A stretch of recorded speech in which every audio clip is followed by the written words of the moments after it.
we got a 2025 Acura TLX. We're gonna reset the oil life. Use your steering wheel buttons right here on the right, okay? And you're gonna bring it up. And go ahead and scroll up and down until you see oil life, all right? This one's already at 100%, but we can still reset this.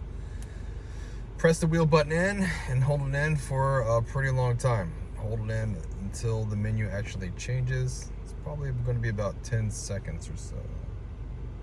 Okay, and notice how the oil life right there, it said B, okay? And now here's our maintenance reset menu.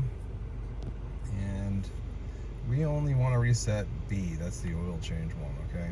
You can do all items due if you're getting a couple different ones that are due, or you can just do the one you need. You just need to make sure you look at the label, okay?